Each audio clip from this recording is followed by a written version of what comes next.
गिरना नहीं।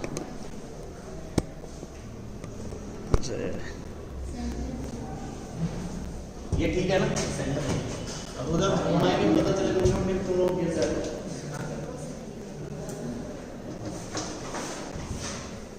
चलिए तो हम लोग बात करते हैं टोटल कितने मिनरल एलिमेंट्स हैं, अभी तक कितने की डिस्कवरी हो चुकी है, उसमें से कितना प्लांट्स के अंदर रिकॉर्ड किया गया है, उन रिकॉर्डेड एलिमेंट्स में कितने ऐसे हैं जो इसेंशियल हैं, उन इसेंशियल एलिमेंट्स में भी मैक्रो कितने हैं और माइक्रो कितने हैं। दूसरी चीज, हम किन एलिमेंट्स को प्लांट्स के लिए जान पाएंगे और किन एलिमेंट्स का यूज हम लोग प्लांट्स के लिए पढ़ पाएंगे, ये भी हमें समझ में आना चाहिए। नेक्स्ट पॉइंट आपको ये भी मैं बताने वाला हूं कि क्या क्राइटेरिया है जिसके बेसिस पे आपने ये डिसाइड किया है कि वो इसेंशियल है और दूसरे एलिमेंट्स इसेंशियल नहीं है। तो criteria for essentiality of mineral elements, ये भी हम लोग डील करेंगे।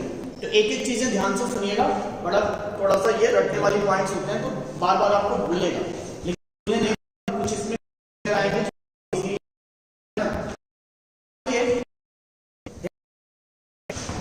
Total mineral elements, total mineral elements, total mineral elements में अगर हम बोले तो मैंने बोला है कि टोटल 105, आपकी एनसीईआरटी बोलती है कि अभी तक 105 एलिमेंट्स की डिस्कवरी हो चुकी है। Out of 105 only 60 elements are recorded in plants. तो केवल प्लांट्स में अभी तक जो प्लांट्स के यूज की चीजें हैं वो 60 हैं, बाकी आपका प्लांट में यूज नहीं होता है। तो टोटल कितना है, टोटल 105 है। तो लिखिए फर्स्ट पॉइंट, लिखिए total 105 elements are discovered out of which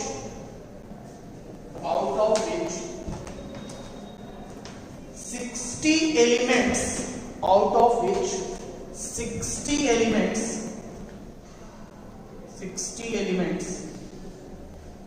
are recorded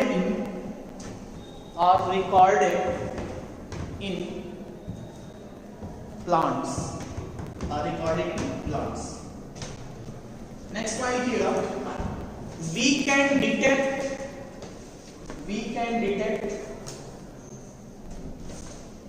mineral elements,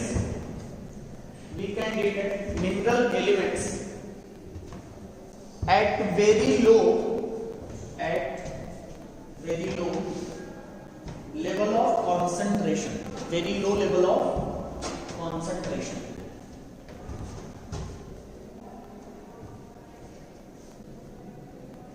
very low level of concentration, ये चीज अंडरलाइन करिएगा, बहुत इंपॉर्टेंट है क्योंकि एनसीईआरटी की पॉइंट है ये।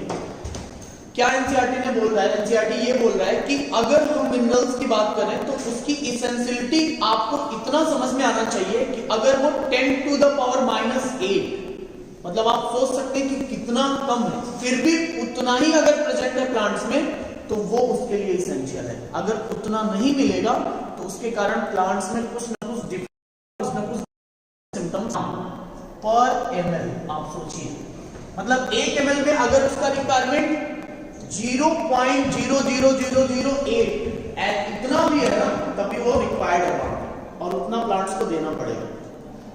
तो इतने लेवल पे भी जाकर के हम लोग क्या कर सकते हैं, एलिमेंट्स को डिटेक्ट कर सकते हैं, उसको आइडेंटिफाई कर सकते हैं। अगर इतना कम रिक्वायरमेंट है फिर भी उस प्लांट्स को वो एलिमेंट चाहिए ही चाहिए। इसके बेसिस पे हम लोगों ने एलिमेंट्स को क्लासिफाई करा है। तो टोटल हमारे पास कितना था, 105, मिला कितना प्लांट्स में, 60। और इसकी इसेंशियलिटी हम इससे पता कर सकते हैं कि अगर इतना भी रिक्वायरमेंट है, इतना कम रिक्वायरमेंट है, तब भी हमें वो एलिमेंट्स चाहिए प्लांट्स के अंदर। बात समझ में आई? तो लिख लीजिएगा डैश देकर के 10 to the power -8 ग्राम पर ml। नेक्स्ट पॉइंट लिखिए, सो out of 60 elements, out of 60 elements only 17 elements out of 60 elements, only 17 elements are essential. 17 elements are essential. तो 60 में से हमारे पास कितना, हमें पढ़ना कितना है, 17, ये इसेंशियल है बेटा। तो हम पूरे एलिमेंट्स को, 60 एलिमेंट्स को उसकी इसेंशियलिटी के बेसिस पे और नॉन इसेंशियलिटी के बेसिस पे दो पार्ट में क्लासिफाई करे हुए हैं। एक वे जो प्लांट्स के normal growth, reproduction, life cycle and all process involve in metabolism, उसके लिए आएगा या उसका पड़ेगा ही। दूसरी चीज मैंने ये बोली बेटा, जहां पे रिक्वायरमेंट उतना नहीं है, बहुत सारे ऐसे एलिमेंट्स हैं अगर वो प्लांट्स को ना भी मिले तो भी प्लांट्स को कोई फर्क पड़ने वाला नहीं है। तो हम किस चीज पे, अब हमारे सामने ये क्वेश्चन मार्क आता है कि सर आपने किस बेसिस पे इसको 60 में से 17 इसको अलग किया है, क्योंकि ये 17 एलिमेंट्स कौन है, फिर हम लोग 17 को भी क्लासिफाई करेंगे दो पार्ट में, एक जिसको हम बोलेंगे मैक्रोन्यूट्रिएंट, एक जिसको हम बोलेंगे माइक्रोन्यूट्रिएंट्स। जिनका अमाउंट कम यूज होता है प्लांट्स में उनको ट्रेशर एलिमेंट्स या माइक्रो एलिमेंट्स बोलते हैं, और जिनका अमाउंट ज्यादा यूज होता है प्लांट्स में उनको हम मैक्रोन्यूट्रिएंट बोलते हैं या मैक्रो एलिमेंट्स बोलते हैं। इसमें भी कुछ एलिमेंट्स हैं न्यूट्रिएंट्स, कुछ न्यूट्रिएंट्स हैं, एलिमेंट्स नहीं है ना। हम लोग दो कॉन्सेप्ट पढ़ने वाले हैं, एक बेनिफिशियल, एक इसेंशियल। इसके अलावा मैं आपको पहले ये बताना चाहता हूं कि कौन से मेजर क्राइटेरिया हैं जिसके बेसिस पे आपने इसेंशियलिटी इसकी तय करी है। तो एक हेडिंग डालिए बड़ा सा, एक हेडिंग डालिए बड़ा, criteria for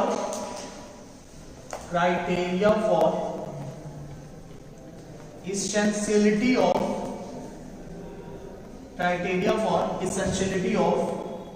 mineral elements, criteria for essentiality of mineral elements. ध्यान से सुनिएगा मैं क्या बोल रहा हूं, क्या इसकी इसेंशियलिटी किस बेसिस पे आपने पता करी है। आपके एनसीईआरटी ने जो लाइन बोली है वही मैं आपको रिपीट कर रहा हूं, ध्यान से सुनना बिल्कुल। उन्होंने ये बोला है कब हम किसी प्लांट, ध्यान से सुनना, उन्होंने क्या बोला है कब आप उसको इसेंशियल एलिमेंट्स बोलोगे। तो पहला पॉइंट उन्होंने बोला है जो एलिमेंट्स नेसेसरी होंगे, किस लिए नेसेसरी होंगे बेटा, normal plant growth, development and life cycle के लिए।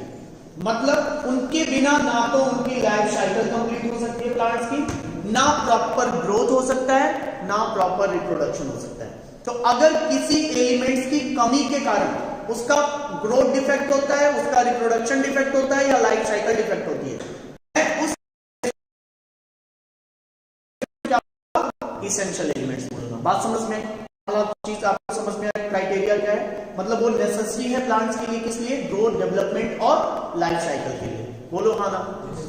दूसरी चीज इसेंशियलिटी पे क्या है, वो डायरेक्टली इन्वॉल्व होगा मेटाबॉलिज्म ऑफ द सेल में। मतलब अगर वो नहीं है तो केमिकल रिएक्शंस वहां पे नहीं होंगे प्लांट्स में, यानी कि डायरेक्टली इन्वॉल्व किसमें है, मेटाबॉलिज्म। जो भी केमिकल रिएक्शंस सेल के अंदर चलेंगे वो उस एलिमेंट्स के कारण ही होंगे, उनका भी रोल वहां पे होगा। तो दूसरी एसेंशियलिटी क्या होगी, directly involvement in metabolic processes, metabolism. Clear हुआ। तीसरी चीज क्या बोला जाता है बेटा कि यहां पे अगर आपने उस एलिमेंट्स के जगह पे कोई भी दूसरा एलिमेंट्स अगर उसके सब्स्टिट्यूट के फॉर्म में लगाना चाहते हो तो कभी वो एक्शन परफॉर्म नहीं करेगा। फॉर एग्जाम्पल मान लीजिए ये दोनों एक जैसे लग रहे हैं, ये दोनों एक जैसे एलिमेंट्स लग रहे हैं, कुछ टाइम के लिए समझते हैं, ये मेरे लिए इसेंशियल एलिमेंट्स है और इसके जगह पे दोनों इसेंशियल मान लो, दोनों इसेंशियल है। मैं क्या बोल रहा हूं, मैं प्लांट्स को ये दे रहा हूं और ये नहीं दे रहा हूं, है ना, और इसके जगह पे मैं ये दे रहा हूं, ये दूसरा एलिमेंट्स मैं दे रहा हूं। तो कंडीशन क्या बोल रहा है कि अगर इस एलिमेंट्स का रिक्वायरमेंट कितना है 0.10 टू द पावर -8, इतना भी इसका रिक्वायरमेंट है ना, तो भी आप इसको रिप्लेस किसी दूसरे एलिमेंट से नहीं कर सकते हैं। बात समझ में आ रही है। मतलब कोई भी एलिमेंट, इन 17 एलिमेंट्स की मैं बात कर रहा हूं, इन 17 एलिमेंट्स में कोई इनका दूसरा सब्स्टिट्यूट हो ही नहीं सकता। One and only specific elements है। स्पेसिफिक मतलब वो अपना रोल खुद परफॉर्म करेगा आप उसको रिप्लेस करोगे, डेफिशिएंसी सिम्टम्स पक्का 100% प्लांट्स में आने ही आने हैं। बोलो आना। 3 बातें मैंने बोली क्राइटेरिया फॉर एसेंशियलिटी के लिए। हर एक मिनरल इन्वॉल्व होगा नॉर्मल मेटाबॉलिज्म में, ऐसे एलिमेंट्स को मैं एसेंशियल बोलूंगा। दूसरा, कोई भी एलिमेंट जो normal plant growth and development और लाइफ साइकिल में इन्वॉल्व होगा, उस एलिमेंट्स को मैं एसेंशियल एलिमेंट्स बोलूंगा। और तीसरी बात मैंने बोली है बेटा, वो कभी भी किसी दूसरे एलिमेंट से सब्स्टिट्यूट नहीं हो सकते हैं। वो क्या है? स्पेसिफिक है। तीनों बातें क्राइटेरिया समझ में आ गई? तो लिखिए फर्स्ट पॉइंट और एसेंशियलिटी में लिखिए फर्स्ट पॉइंट, लिखिए essential elements, first point लिखो, essential elements should be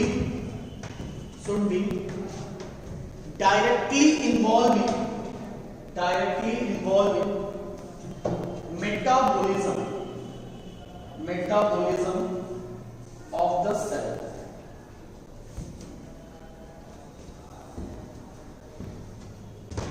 Directly involved in metabolism of the cell. Second point लिखिए, element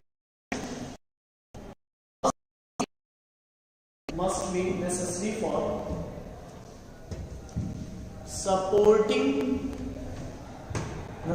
supporting growth, development and life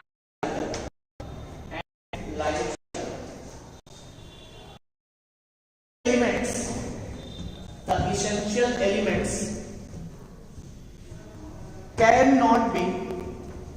The essential elements cannot be substituted by other minerals.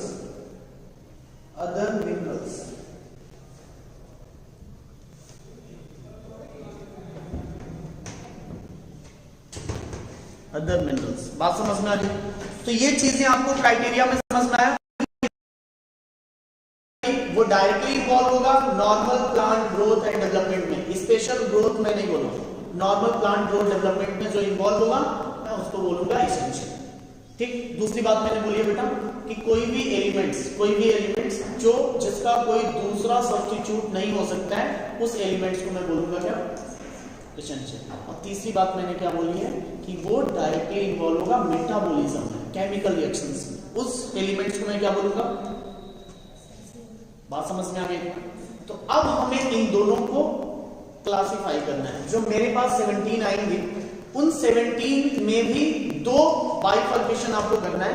एक उनके uses के basis पे और दूसरा उनका locations के basis पे। अच्छा, एक चीज और मैं यहाँ पे ऐड करना चाहूंगा। एनसीईआरटी तो एनसीईआरटी ने समरी में एक पॉइंट ऐड किया है, शायद पैराग्राफ नंबर 5।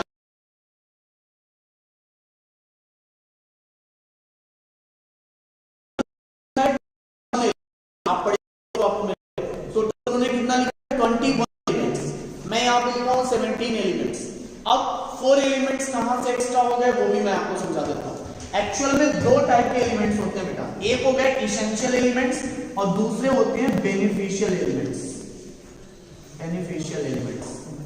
जब भी आपसे बेनिफिशियल एलिमेंट्स पूछेगा तो आपको इसमें 4 नाम अलग लिखने हैं, इसमें 4 अलग नाम लिखने हैं। हाँ, डिफरेंस ये है कि ये essential elements normal plant growth के लिए डेवलपमेंट उसे बोलते हैं जो कुछ नया सोडियम हम किसमें रखते हैं? बेनिफिशियल। इसके अलावा आप ये भी लिख सकते हो, मतलब इसको मैं क्या लिखता हूं? सोडियम। उन्होंने क्या बोला है? कोबाल्ट। कोबाल्ट भी हमारा क्या है? बेनिफिशियल। इसके अलावा उन्होंने लिखा है सेलियम।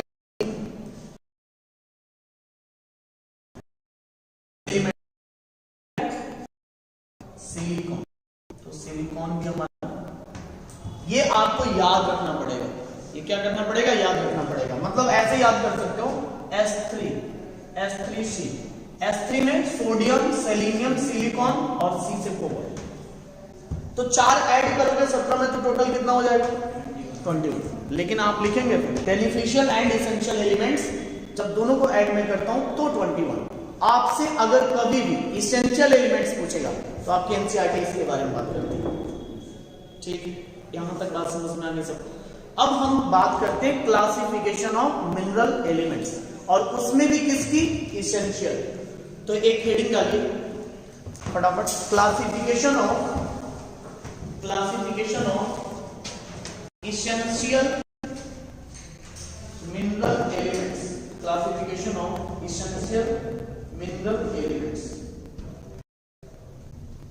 Essential mineral elements.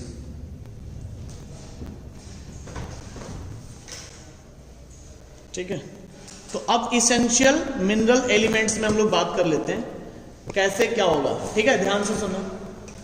यहां पे अगर हम बात करें इसेंशियल एलिमेंट्स को हमने दो पार्ट्स में बाइफरकेट करना है।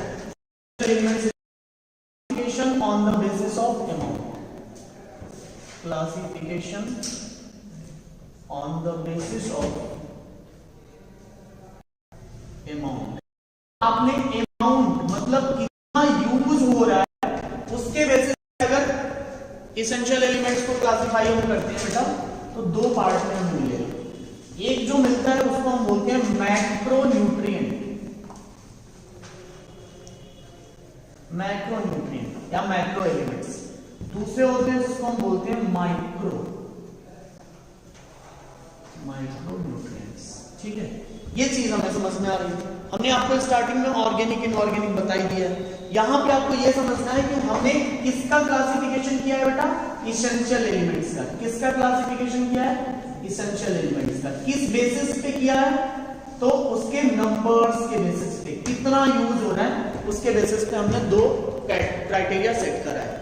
मैं मैक्रो किसको बोलता हूं, जहां पे लार्जर अमाउंट में यूज होगा, used in larger amount in the plants, तो मैं उसको मैक्रो बोलूंगा। ट्रेशर एलिमेंट्स को मैं, यानी कि जो कम अमाउंट में यूज होंगे, लेस अमाउंट में यूज होंगे, उनको मैं क्या बोलूंगा, माइक्रो न्यूट्रिएंट, है ना। तो ये क्या होगा बेटा, larger amount, used in larger amount, और इधर मैं क्या लिख सकता हूं, यूज्ड इन लेसर अमाउंट, या फिर ये लिख सकते हो आप लोग ट्रेशर एलिमेंट्स। ट्रेशर एलिमेंट्स, ट्रेशर मतलब जिनका यूज बहुत कम होता है प्लांट से, तो उनको हम लोग ट्रेशर एलिमेंट्स बोलते हैं। अब क्वेश्चन मार्क ये आता है कि सर आप ये किस पे डिसाइड कर लेते हो कि वो कब ट्रेशर होगा और कब वो मैक्सिमम होगा, है ना। ये भी बात आपके एनसीईआरटी ने इसका जवाब भी दिया है। उन्होंने ये बोला है कि अगर मोर देन 10 मिलीमोल पर केजी ऑफ ड्राई मैटर, उससे ज्यादा एलिमेंट्स हैं। मैंने आपको स्टार्टिंग में 3 तरीके के वेट के बारे में बात किया था, fresh weight, dry weight and ash weight. मैंने आपको बताया था फ्रेश वेट का मतलब जब उसके वाटर मॉलिक्यूल के साथ प्लांट्स को आप वेट करते हो तो वो फ्रेश वेट कहलाता है। ड्राई वेट का मतलब उसमें से आप पानी निकाल दीजिए, प्लांट से पानी सुखा दीजिए, बिना पानी के अगर आप उसको वेट करोगे तो वो उसका ड्राई वेट होगा। पूरे प्लांट को जला दो, जो उसका राख बचेगा वो उसका ऐश वेट कहलाता है। तो उन्होंने क्या लिखा है कि अगर मोर देन 10 मिलीमोल पर केजी, है ना, ऑफ ड्राई मैटर, अगर उन्होंने क्या बोला है, उन्होंने ये बोला है कि अगर 10 मिलीमोल पर केजी ऑफ ड्राई मैटर, इससे ज्यादा अगर वो होगा प्लांट्स में प्रेजेंट, तब मैं उसको बोलूंगा मैक्रोन्यूट्रिएंट। अगर लेस देन होगा बेटा, तो मैं इसको क्या लिखूंगा, less than 10 millimole dry matter, तब मैं इसको क्या बोल सकता हूं, तब मैं इसको बोलता हूं माइक्रोन्यूट्रिएंट। तो दोनों की बातें समझ में आ गई, क्राइटेरिया समझ में आ गया।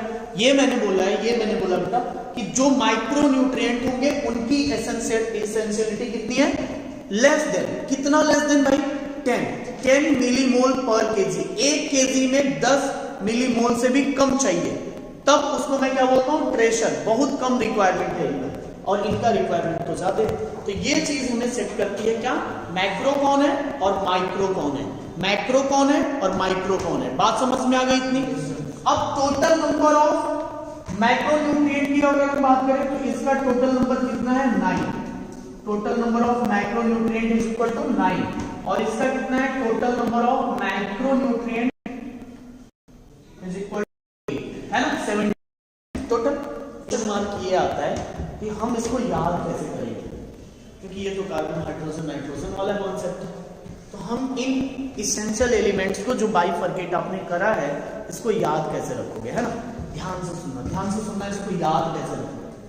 और याद करने का बड़ा सिंपल तरीका है ना। कोई बच्चा होता है तो घर में क्या करता है, ऐसे पानी वानी पीता रहता है, पानी जग से पीता है और जग को इधर उधर कहीं फेंक देता है। जग जानते हो ना आप लोग, जग से पानी पी करके और जग को इधर उधर कहीं फेंक देता है। तो मम्मी पूछती है कौन पी के फेंका मग। मग उसको भोजपुरी में जग को मग बोलते हैं सब, ठीक है, इंग्लिश बोलते हैं हम तो लगा भोजपुरी में बोलते हैं तो मग बोलते हैं ना। चलो इंग्लिश नहीं मालूम तब तो और अच्छी बात है। तो इंग्लिश में उसको जग को मग बोलते हैं सब। तो कौन पी के फेंका मग, है ना। ये चीज आपको पूरा का पूरा कुछ याद ही नहीं करना है। आप देखो मैं कैसे लिखता हूं, पहले ऐसे देख लो, कौन, मैंने लिखा CHON, कौन, पी के, है ना। अब फेंका, फेंका तो ऐसे फेंका लिखो, मग, मग, मग लिख लो। तो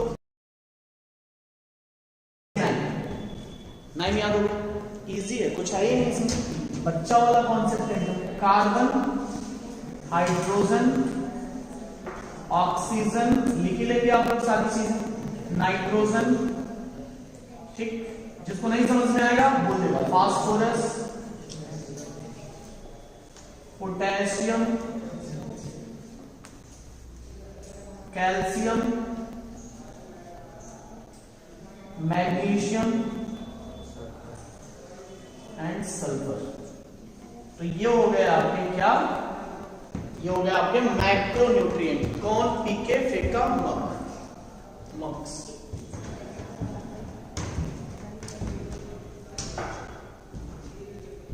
फटाफट नोट करिए।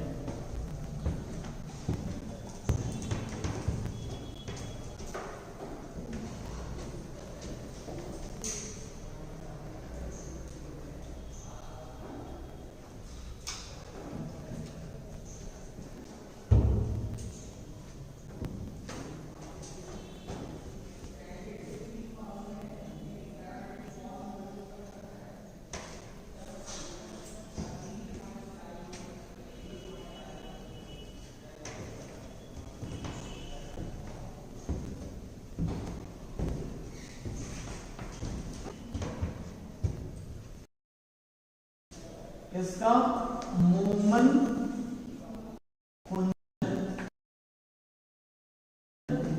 BCl फेनी, BCl फेनी, है ना, याद करना पड़ेगा इसको। Molybdenum, manganese, copper, zinc, boron, chlorine, iron, निकल। याद हो जाएगा, करना ही पड़ेगा, बोझ जाएगा।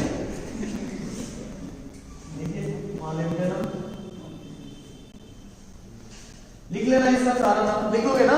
कोई ऐसा बच्चा नहीं बैठा हुआ है जिसको नाम भी ना बताओ, लिख लेंगे, नहीं तो जाके नाली वाली में डूब जाओ, नाली में डूब के फिर निकल जाओ, ठीक है, क्योंकि नाली की भी बेइज्जती हो जाएगी। इसका क्या होता है? हाँ, मोमन कुंजन, मोमन कुंजन BCl फेनी। सुटेबल नहीं है तो मंजल लिखो।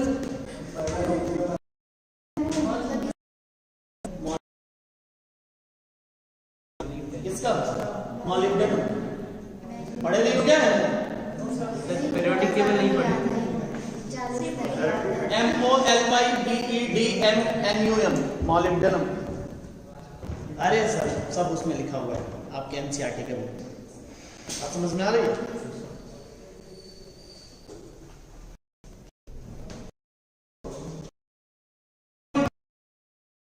बोलिए मैक्रोन्यूट्रिएंट में कौन पी के फेंका, है ना। और उसमें कौन कौन है, molybdenum, manganese, copper, zinc, boron, chlorine, iron और निकल। अच्छा, इसमें सबसे ज्यादा यूज होने वाला एलिमेंट ये है आयरन। माइक्रोन्यूट्रिएंट में जो सबसे ज्यादा यूज होता है वो आयरन होता है, तो ये अबंडेंट फॉर्म में यूज होता है। कभी कंफ्यूजन में इसको इसमें डाल देते हैं, है ना, तो इसमें कंफ्यूज नहीं होना है। हमेशा माइक्रो न्यूट्रिएंट है, लेकिन उन ग्रुप्स में सबसे ज्यादा यूज होता है आयरन। बात समझ में आया? चलिए, तो ये चीज हम लोगों ने माइक्रो और मैक्रो न्यूट्रिएंट की क्लासिफिकेशन को समझ लिया है। अब थोड़ा थोड़ा बात और समझ लेते हैं। आपने इसेंशियल एलिमेंट्स, बेनिफिशियल एलिमेंट्स और मैक्रो न्यूट्रिएंट, माइक्रो न्यूट्रिएंट, कितना क्लासिफिकेशन सबको समझ में आ गया?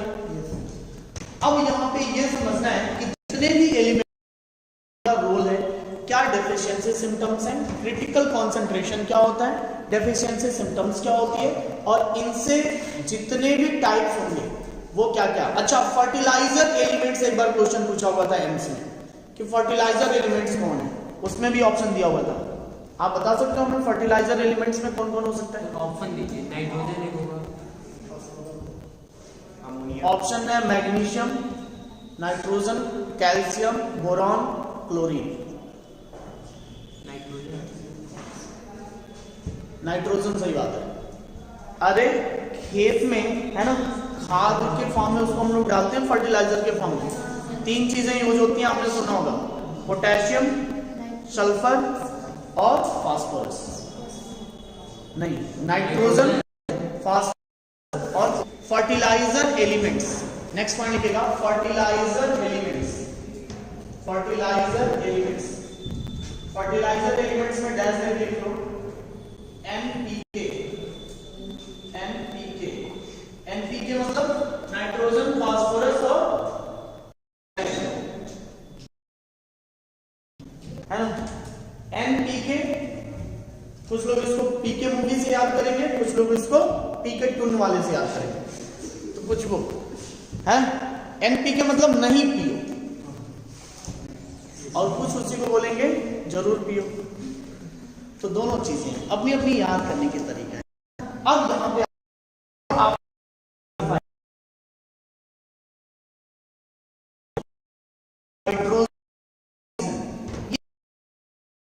प्लांट एब्जॉर्ब करता है, प्लांट एब्जॉर्ब करता है आयंस के फॉर्म में, क्या? Carbon, hydrogen, oxygen. क्या ये प्लांट्स एब्जॉर्ब करते हैं हाइड्रोजन के फॉर्म में? कार्बन को अगर आयंस के फॉर्म में एब्जॉर्ब करता है तो आप हमें एक बार उसका आयनिक फॉर्म बता दीजिए। अगर हाइड्रोजन को अगर वो आयनिक फॉर्म में यूज करता है, एब्जॉर्ब करता है, तो आप हमें हाइड्रोजन का भी बता दीजिए, और ऑक्सीजन का अगर करता होगा तो ऑक्सीजन का भी हमें बता दीजिए, क्योंकि हमें नहीं पता। तो ये चीज हमें समझ में आ रही है कि ना कार्बन, ना हाइड्रोजन, ये तीनों बोलने जा रहा हूं, ध्यान से सुनो। फूड ऐसे ही तो बनाते हैं, इन सबका तो इस्तेमाल हाँ, इन्हीं तीनों का तो इस्तेमाल करके हम लोग बनाते हैं, नहीं होता फूड बनाते हैं। फूड अलग चीज है, मिनरल्स अलग चीज है। मिनरल्स आयंस के फॉर्म में यूज होते हैं, वो आगे जाएंगे तो यूज होंगे वहां पे, कुछ क्लोरोफिल बनाएंगे, कुछ और सिंथेसिस करेंगे, अलग अलग। मैं बोल रहा हूं डायरेक्टली क्या एब्जॉर्ब होता है, क्या नहीं। जो कार्बन होता है उसमें प्लांट्स के अंदर, वो कहां से आता है? CO2 से। किस फॉर्म में? गैसियस फॉर्म में। गैसियस एक्सचेंज के थ्रू CO2 आ जाता है, कार्बन आ जाता है, और O2 भी आ जाता है ऑक्सीजन के फॉर्म में। इसके अलावा H2O वो आयंस के फॉर्म में यूज नहीं हो रहा है, वो तो लिक्विड फॉर्म में यूज हो रहा है मिनरल्स के साथ। मिनरल्स प्लस वाटर जा रहा है, लेकिन वाटर का कोई आपने आयनिक फॉर्म नहीं लिखा है कि वाटर फलाना फॉर्म में जाएगा, ठीक है। तो वाटर क्या है बेटा? वाटर भी आ रहा है तो उसके साथ हाइड्रोजन आ गया, ऑक्सीजन आ गया। तो मैं क्या बोल रहा हूं, ध्यान से सुनना जो मैं बोल रहा हूं, कार्बन, हाइड्रोजन, ऑक्सीजन, ये तीनों न्यूट्रिएंट हैं, मिनरल्स नहीं है। फिर मैं रिपीट कर रहा हूं, कार्बन, हाइड्रोजन, ऑक्सीजन, उनको बेसिकली हम न्यूट्रिएंट्स मानते हैं, मिनरल्स नहीं मानते। डिफरेंस क्या है? डिफरेंस ये है कि मिनरल होते जो के जितना पढ़ोगे आप अपनी एमसीक्यू में लाइन से दिया हुआ है, देखिए वहां पे एब्जॉर्बेबल फॉर्म में सब आयनिक फॉर्म में दिया हुआ है, फलाना आयन। अगर ऐसे डायरेक्टली होता, अब समझना मैं क्या बोल रहा हूं, डायरेक्टली होता तो नाइट्रोजन तो हमारा 78% है एटमॉस्फेयर में, क्यों नहीं डायरेक्ट ले ले रहे हैं प्लांट? अब शायद आपने केमिस्ट्री हमसे ज्यादा पढ़ी होगी, तो आपको ये भी पता होगा कि ये N2 के फॉर्म में होता है, नाइट्रोजन गैस के फॉर्म में, है कि नहीं? बोलो आनंद। और N2 को अगर मैं लिखूं तो मैं ऐसे लिखता हूं, N के बीच में ट्रिपल कोवैलेंट बॉन्ड है और ये इजीली टूटता नहीं है, इसलिए प्लांट इसको ले नहीं पाते। इसलिए पहले इसको फिक्स करना होता है, तो आप बोलते हो नाइट्रोजन फिक्सेशन। साइनोबैक्टीरिया में प्लांट्स उसको नहीं ले सकते। तो जो मैं बोल रहा हूं उसको ध्यान से समझना है। जो डायरेक्ट एब्जॉर्ब होता है, डायरेक्ट प्लांट यूज करता है, बोल रहा हूं। मतलब आप ये नहीं बोल सकते, ये थोड़ा सा समझ सकते हो कि अभी आपने लिखा है कि सर ये तो है ना मैक्रोन्यूट्रिएंट, तो मैक्रोन्यूट्रिएंट लिखे हैं, किस लिखे हैं? जो एब्जॉर्ब होंगे रूट से लेकिन आयंस के फॉर्म में होंगे, बेसिकली वो मिनरल्स हैं। लेकिन कार्बन, हाइड्रोजन, ऑक्सीजन ये मिनरल्स के साथ साथ मोस्टली क्या है? न्यूट्रिएंट्स हैं। तो अगर कहीं पे दे कि मिनरल्स हैं कि न्यूट्रिएंट्स, लेकिन अगर उन तीनों के अलावा कुछ और भी दिया है तब आप उसमें मिनरल्स लगा देंगे। कुछ समझ में आ रहा है? कार्बन, हाइड्रोजन, ऑक्सीजन ये तीनों क्या है? तो कोई डायरेक्ट एब्जॉर्बेबल फॉर्म नहीं है। और मैं किसमें इसको क्लासिफाई करके लिखा हूं? तो मैक्रो, ये एलिमेंट्स ही तो हैं, लेकिन सेपरेटली क्या है? न्यूट्रिएंट है। फर्क समझ रहा है आपको? क्वेश्चन तो आप ये लिख सकते हैं कार्बन, हाइड्रोजन, ऑक्सीजन और न्यूट्रिएंट। एक नोट लिखिए, कार्बन, हाइड्रोजन, कार्बन, हाइड्रोजन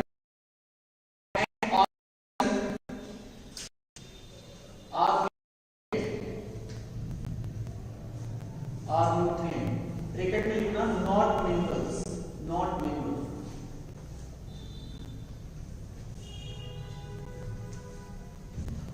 आप हमें बता सकते हो ये जो आपके सामने लिखा हुआ है, इसमें से मैक्रोन्यूट्रिएंट्स की अगर हम बात करें तो सबसे ज्यादा, सबसे एबंडेंट फॉर्म में ड्राई मैटर में कौन मिलेगा और फ्रेश मैटर में कौन मिलेगा? मतलब मैं ये पूछ रहा हूं कि अगर मैं इनकी इसेंशियलिटी के बेसिस पे बात करता हूं, एबंडेंट फॉर्म के बेसिस पे बात करता हूं, तो most abundant type of macronutrient बताइए। Most abundant type of macronutrient. पहला हमें क्लियर करिए। एक तो हमें फ्रेश वेट पे बता दो, फ्रेश वेट पे कौन एबंडेंट होगा, और एक हमें ड्राई वेट पे बता दो कौन एबंडेंट होगा। उसमें नहीं जाना, इसमें बता दो। कोई ड्राई में फ्रेश में ऑक्सीजन होगा। ऑक्सीजन का मॉलिक्यूलर वेट देखो, वो 18 होता है। कितना होता है? 32। हाँ, तो वो उसका क्या हो गया? मैक्सिमम होता है ना? तो यहाँ पे ऑक्सीजन जो होता है वो फ्रेश वेट में, ऑक्सीजन जो है O2 के फॉर्म में है ना ये, तो ऑक्सीजन हमारा फ्रेश वेट में। और ड्राई वेट में सबसे ज्यादा क्या मिलता है? कार्बन। Very good. तो ये बात समझ में आ गई। Most abundant type of macronutrient कौन है? फ्रेश वेट में ऑक्सीजन होगा, ड्राई वेट में कार्बन होगा। फटाफट नोट करिए। ऐसे छोटे छोटे पॉइंट्स आपको याद करने पड़ेंगे।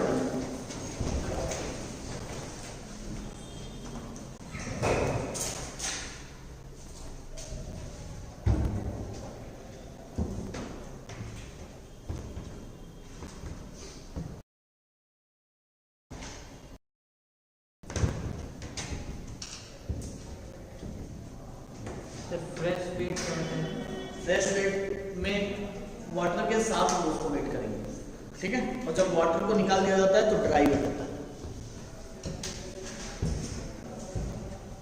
अब ये तो हो गया।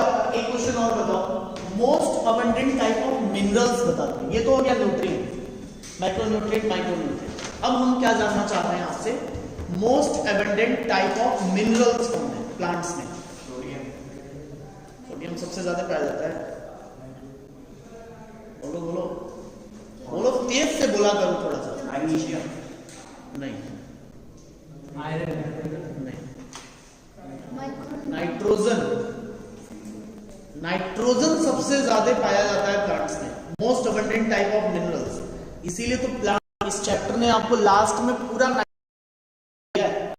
टॉपिक डील करने के बाद आपको डिटेल नाइट्रोजन के बारे में ही पढ़ना है। तो सबसे ज्यादा पाया जाने वाला मिनरल्स प्लांट्स में कौन है? नाइट्रोजन। तो लिखिए एक next point, most abundant type of mineral, most abundant type of mineral dash लेके लिख लीजिएगा, नाइट्रोजन। नाइट्रोजन। अब मैं अगर आपसे एक बात करूं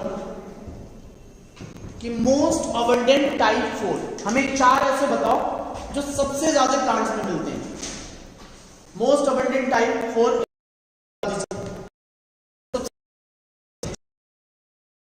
क्योंकि वो तो पहले ही ट्रेसर है। तो आप इधर तो देखिए ही नहीं, बिल्कुल आंख बंद कर लीजिए इधर की तरफ। हम इधर ही देखेंगे क्योंकि इधर ही ज्यादा मिलेगा।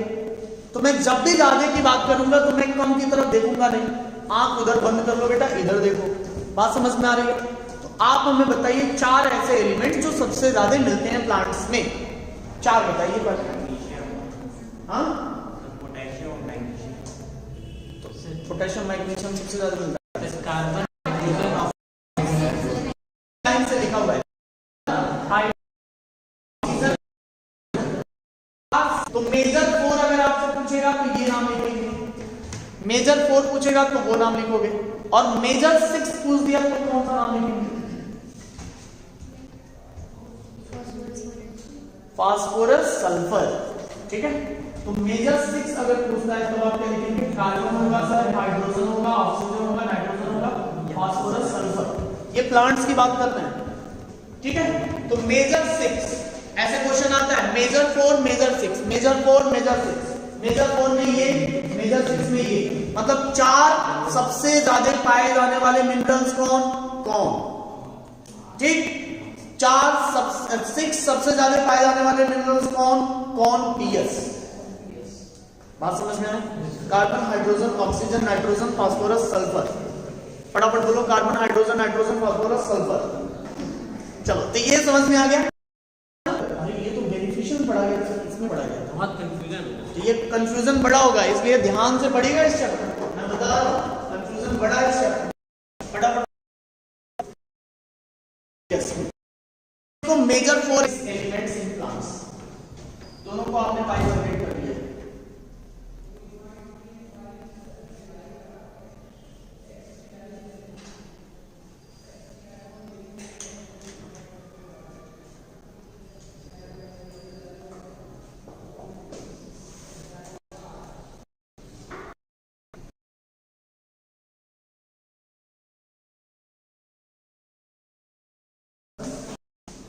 चलिए, अब हम लोग आते हैं नेक्स्ट पॉइंट पे।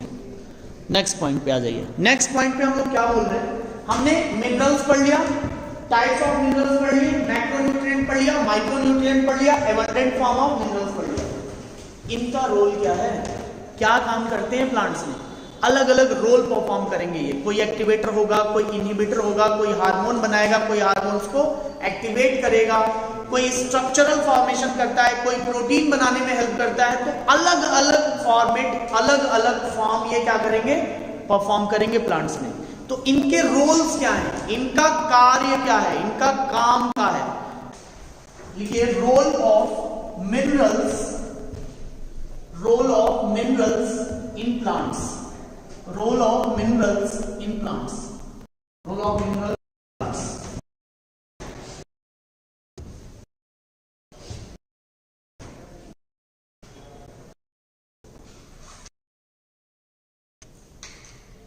रोल ऑफ मिनरल्स है ना। पहला रोल क्या है? पहले मैं अगर बोलूं कि प्लांट के अंदर जो भी स्ट्रक्चरल फॉर्मेशन है, कार्बोहाइड्रेट, प्रोटीन, फैट, ये सारी चीजें उसका स्ट्रक्चरल फॉर्म है। हमारी बॉडी का भी स्ट्रक्चरल फॉर्म है। तो जो स्ट्रक्चरल फॉर्म है वो कौन बनाता है, कौन से मिनरल्स बनाते हैं? तो आप डायरेक्ट बोल सकते हो CHOM, PS, 6 एबंडेंट, यही 6 मिलकर के उसके स्ट्रक्चरल फॉर्मेशन के लिए भी क्या है? रिस्पॉन्सिबल है। तो लिखिए, पहला पॉइंट लिखिएगा, लिखिए, most of the minerals is a part of, most of minerals is the part of macromolecule,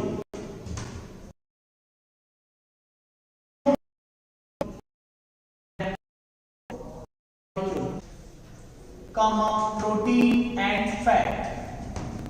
macromolecule में लिखिएगा carbohydrate, comma protein and fat.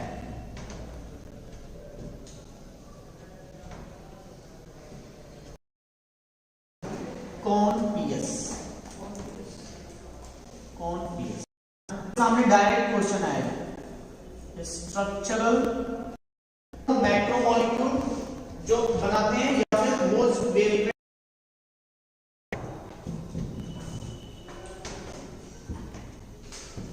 ये क्लियर है सबको? सेकेंड क्या हो सकता है? It also maintain minerals, plant osmotic balance. कुछ चमका कि नहीं? चमका। Maintenance of plant osmotic balance chapter याद करिए, ट्रांसपोर्टेशन इन प्लांट्स। मैकेनिज्म याद करिए, ओपनिंग क्लोजिंग मैकेनिज्म ऑफ।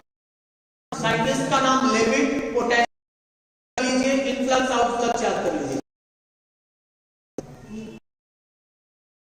जब जंग लगे तो प्लांट ऑस्मोटिक बैलेंस है ना, maintenance of plant osmotic balance, ये हम लोगों ने पढ़ा है पोटेशियम का रोल। तो पोटेशियम मिनरल यहां पे क्या कर रहा है? ऑस्मोटिक बैलेंस मेंटेन कर रहा है। आपने पढ़ा था कि जब ओपनिंग ऑफ स्टोमेटा या क्लोजिंग ऑफ स्टोमेटा होता है तो वहां पे इनफ्लक्स आउटफ्लक्स डायरेक्शन में मूवमेंट होता है आयंस का। याद करिए आप लेविट की theory, sodium and potassium ions. अब क्लोरीन भी साथ में जाता था, याद आ रहा है? तो ये है ना, वो है कि नहीं? तो ये रिस्पॉन्सिबल है किसके लिए? Opening and closing of stomata.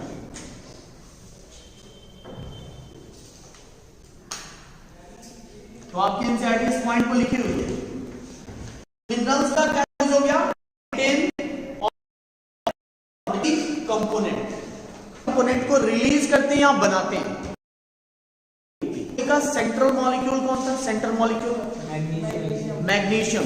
तो मैग्नीशियम जब तक नहीं आएगा तब तक लाइट रिसीव नहीं होगी। तो आपको ये समझ में आ रहा है, लिखो एनर्जी रिलीजिंग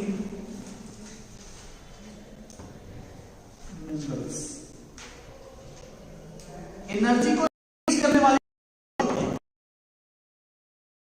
ये सेंटर मॉलिक्यूल ऑफ क्लोरोफिल है, सेंटर मॉलिक्यूल ऑफ, और यही लाइट को ट्रैप करेगा, है ना? ये चीज हमने पढ़ी हुई है।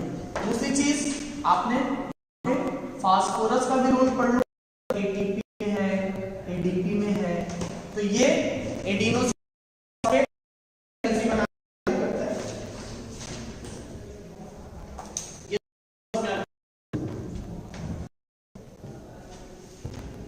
ये तीन बातें आपको समझाई मैंने। इसके अलावा और बताओ, एक्टिवेटर ऑफ एंजाइम्स में यूज होता है कि नहीं होता है?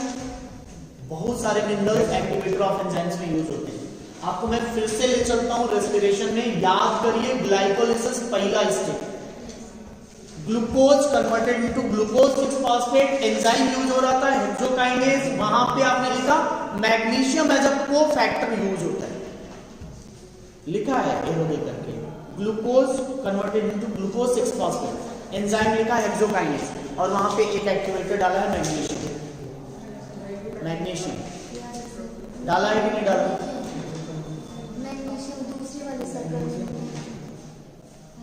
ये तो लिखे है ना। तो यहाँ पे मैग्नीशियम एज अ कोफैक्टर हम लोग यूज करते हैं। बात समझ में आया? तो वो कुछ एंजाइम्स के एक्टिवेटर भी हैं, कुछ एंजाइम्स के इनहिबिटर भी हैं। तो लिखिए, all minerals act as minerals, short point लिखो, minerals act as enzyme activator and inhibitor of enzymes, enzyme activator and inhibitor, activator and inhibitor। अब इसमें एग्जांपल में लिखिएगा, मैग्नीशियम, मैग्नीशियम का रोल कई जगह पे था। पहला रूबिस्को के साथ, रूबिस्को के साथ ये क्या करता था? आप C3 प्लांट याद करिए, वहां पे भी मैग्नीशियम एज अ कोफैक्टर काम करता था। मैग्नीशियम और कहां पे काम करता था एक्टिवेटर का? पेप्केज एंजाइम। मैं फिर से आपको ले चलता हूं C4 साइकिल में, वहां पे पेप्केज के साथ ये एक्टिवेटर का काम करता था। इसके अलावा आ जाइए हेक्सोकाइनेज, पहला step glycolysis as a cofactor magnesium. याद आ रहा है? तो ये मैग्नीशियम का रोल लिखिए पड़ा एक्टिवेटर के तौर पर।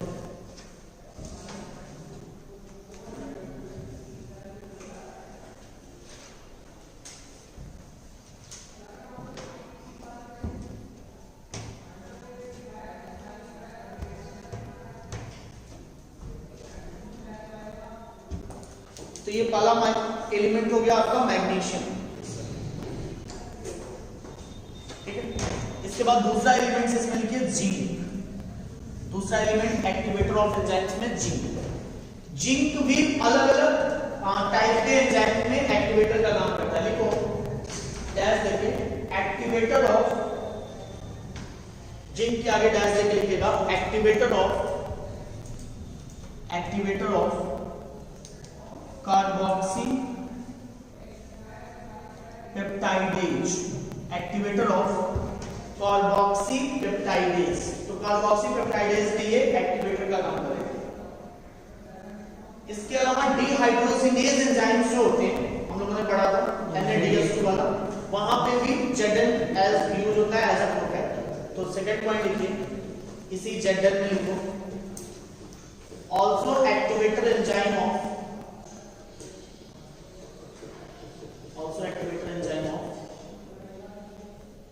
dehydrogenase enzyme, dehydrogenase enzyme।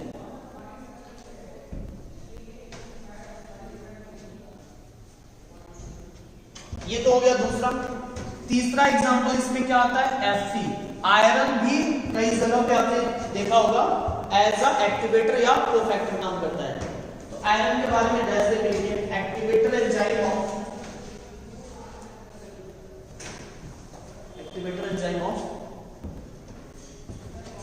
किसमें बेटा पर ऑक्सीडेज में। पर ऑक्सीजोम याद है, इसके अलावा कैटलेज में है ना, कैटलेज जहां टूटना होता है, ठीक। तो कैटलेज एंजाइम के तौर पे ये क्या करेंगे, कैटलेज एंजाइम के साथ एक्टिवेटर का काम करेंगे, ठीक है। तो बहुत सारी चीजें अभी आगे चैप्टर्स में पढ़ोगे, तो कुछ नोट कर लो जो आगे आपको जब ह्यूमन फिजियोलॉजी पढ़ेंगे तो वहां पे कुछ एंजाइम्स के नाम आपको मिलेंगे, तो वहां पे आपको समझ में आएगा। और लास्ट में एक चीज और आपको ऐड करना है मैग्नीशियम के बाद। अच्छा मैग्नीशियम हो गया ना, मैग्नीशियम हो गया, आयरन हो गया, जिंक हो गया, ये तीनों हो गए, यहां तक कोई दिक्कत नहीं है। मैग्नीशियम एक जगह पे और एक्टिवेटर का काम करता है, नाइट्रोजिनेज एंजाइम। अगला टॉपिक देखो मैग्नीशियम, सॉरी मैग्नीशियम नहीं, क्या नाम था उसका, मॉलिब्डेनम। मॉलिब्डेनम मैग्नीशियम नहीं, मॉलिब्डेनम जो होता है that they will go act as activator of nitrogenase enzyme,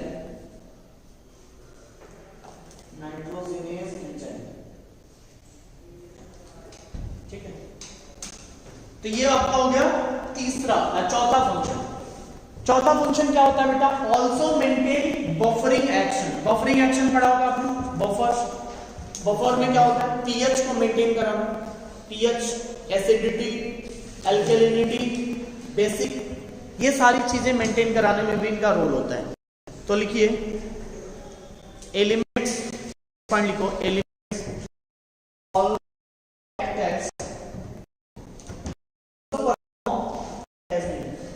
also perform buffering action, BUFFERING, buffering action। तो buffering action में क्या लिख सकते हो, maintenance of pH, maintenance of pH,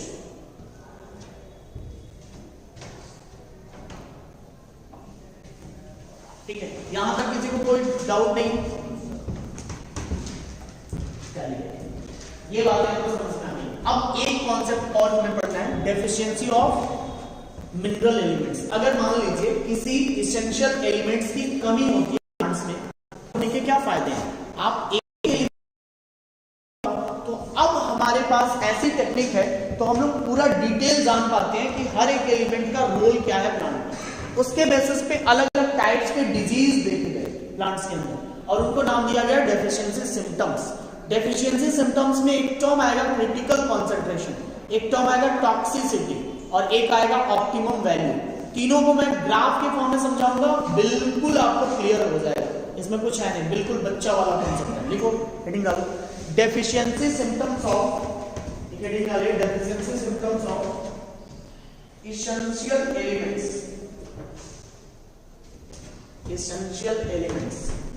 deficiency symptoms of essential elements deficiency symptoms of essential elements की कमी के कारण क्या सिम्टम्स अपीयर होते हैं प्लांट्स में, वो हमें पता है। इसमें एक टर्म आ रहा है छोटा सा जिसको बोलते हैं क्रिटिकल कॉन्सेंट्रेशन। एक टर्म आ रहा है बेटा, इसको अच्छे से समझिएगा। क्रिटिकल कॉन्सेंट्रेशन हमें क्या समझा रहा है? बिल्कुल एक ग्राफ से, प्यारे से छोटे से ग्राफ से समझना। 3 टर्म होते हैं, मैं एक साथ इसको एक्सप्लेन कर देना चाहता हूं। Critical concentration, toxicity and deficiency symptoms, ये तीनों एक साथ थोड़ा अच्छे से सुन लो, फिर हम लोग इसके बारे में नोट्स बनाएंगे। तीनों में क्या रिलेशनशिप है और तीनों को मैं एक साथ कैसे समझा सकता हूं, ये समझिए। मैं ऐसे आपको क्लियर कर दूं, ये ग्राफ से समझना पड़े, उसके बाद इसके बारे में हम लोग लिखेंगे। मान लेते हैं बेटा ये ग्रोथ, ये क्या रिस्पॉन्सिबल है, ये क्या हमें बता रहा है, ग्रोथ ऑफ प्लांट है ना। तो प्लांट की ग्रोथ को वो रिप्रेजेंट कर रहा है। इधर की तरफ मैं क्या बोल रहा हूं, मिनरल कॉन्सेंट्रेशन। इधर की तरफ मैंने क्या लिखा है, मिनरल कॉन्सेंट्रेशन। मतलब इस एक्सिस पे मैंने मिनरल्स का अमाउंट रखा हुआ है, इस एक्सिस में मैं प्लांट की ग्रोथ को देख रहा हूं। मतलब आप समझिए, मिनरल कॉन्सेंट्रेशन बढ़ाया, प्लांट ग्रोथ बढ़ी। यहां इसको मैं ए मान लेता हूं। मतलब समझो, ये वह क्रिटिकल कॉन्सेंट्रेशन है, जिसपे मैक्सिमम ग्रोथ होता है प्लांट्स का। अगर मैं थोड़ा सा और बढ़ा दूं तो प्लांट का ग्रोथ सस्पेंड रहेगा। थोड़ा सा और अगर कॉन्सेंट्रेशन आप बढ़ा देते हैं तो भी प्लांट को ज्यादा इफेक्ट नहीं होगा। मैक्रोन्यूट्रिएंट की बात चल रही है, ठीक है, लेकिन माइक्रोन्यूट्रिएंट की। लेकिन अगर आपने इससे ज्यादा कॉन्सेंट्रेशन बढ़ा दिया तो ये हो जाता है टॉक्सिक।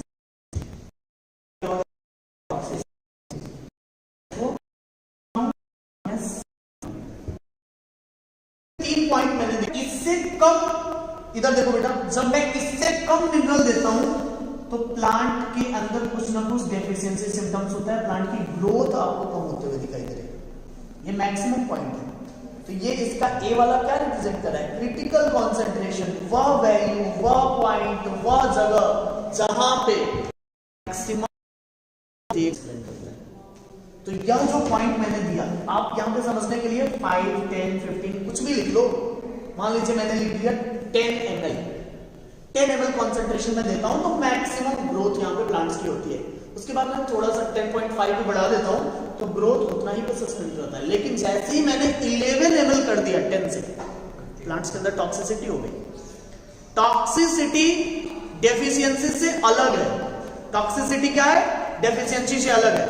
बेटा ये जब होगा ना, जब ये होगा तो सब कुछ होगा, मतलब डेफिशिएंसी सिम्टम्स आएंगे। जब ये होगा तो क्या आएगा, डेफिशिएंसी सिम्टम्स आएंगे। अब एनसीईआरटी ने बड़े अच्छे तरीके से घुमा करके कान पकड़ा हुआ है। क्या पकड़ा हुआ है, उन्होंने क्या पूछने की कोशिश करी आपसे, उन्होंने ये पूछा है कि बाबू हमें ये बताओ कि सिम्टम्स पकड़ना आसान है कि टॉक्सिसिटी पकड़ना आसान है? सिम्टम्स पकड़ना आसान है। क्यों? क्योंकि बीमारी तो बाहर दिखेगी ना प्लांट्स में।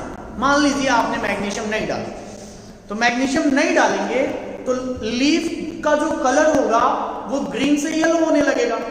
आप देख लोगे तो जान जाओगे बस मैग्नीशियम का रोल कम हो गया। तो आपने सोचा ना उसके बारे में, आपने देखा तब।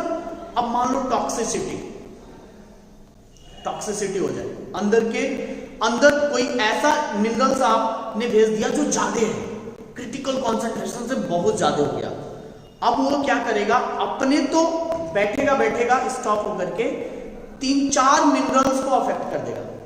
जैसे मैं अगर बात करूं मैग्नीज का, एग्जांपल दिया एनसीईआरटी ने मैग्नीज का, तो मैग्नीज की टॉक्सिसिटी अगर बढ़ती है, ध्यान से सुनो, मैग्नीज की टॉक्सिसिटी बढ़ती है तो वो magnesium ion plus calcium ion, iron, इनके ट्रांसपोर्ट को ही रोक देता है।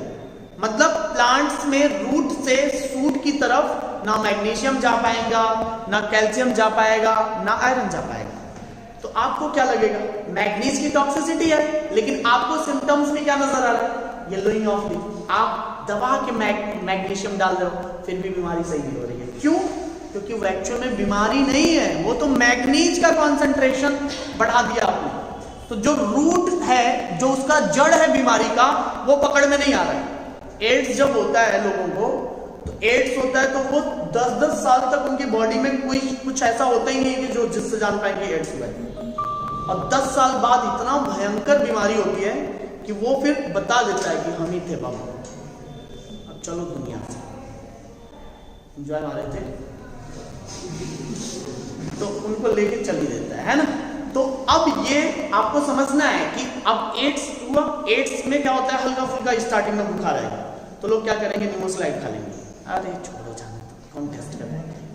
और इस चक्कर में कभी कभी वो भी होता है, महीने 2 महीने पे बुखार हो गया हल्का सा, है ना, तो मस्त हो एकदम, वो हमारे उस सेल्स को अफेक्ट ही नहीं कर रहा है जिसकी वजह से सिम्टम्स दिखाई दे। हल्का फुल्का सिम्टम्स कभी आया कभी नहीं आया, तो आपकी बॉडी उसको पहचान नहीं पाती है, और उसके ऊपर एक कवर लगा होता है, मास्क लगा के घूम रहा होता है। जो आप अभी लगा के घूम रहे हो वो बहुत पहले से लगा के घूमता है। तो बॉडी के अंदर सेल्स में ही मास्क लगा के घूम रहा है ऊपर, है ना, सेल से टकराता भी है तो पहचान ही नहीं पाते हैं सेल्स। कौन कहे कि मास्क हटाओ, देखे तुम हमारे ही यहाँ के हो कि कहीं बाहर से आए हुए हो, तो मास्क नहीं हटवा रहे हैं। जब वो मास्क हटाता है अपना, तो दूसरे सेल्स को इन्फेक्ट कर देता है। तब तक वो अपनी कॉलोनी इतना बढ़ा लेता है कि आजू बाजू के सेल्स, जब मास्क लगा हुआ तो क्या पहचान ही नहीं पा रहा। चाहे बुर्का में किसी को घुमा दो बाहर, है ना, लड़का ही अगर बुर्का में घूम गया तो 10 लोग उसको सीटी मार देंगे, है ना, लेकिन उनको पता नहीं है कि एक्चुअल में लड़का ही है। तो इसी तरीके से ये सेल भी अंदर घूम रहा है मास्क लगा के। अब वो सब सोच रहे हैं हमारे ही घर का होगा, छोड़ो क्या पूछना है इससे।